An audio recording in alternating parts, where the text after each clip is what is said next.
2017 मोर बिहा 2017 पर 2024 7 वर्ष बीतीगला किंतु क्या लगी बापा हो पारे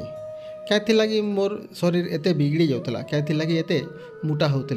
आ काना कली बोलिक आज मोर आइडियल वेट के पहुँचला पर मुई बापा हबार सौभाग्य पाइछे तार संगे संगे अनेक लोकंकु मध्य हेल्प करिछे आउ एबे मोर देखा चुका अनेक लोक उपकार पाइछन अनेक लोक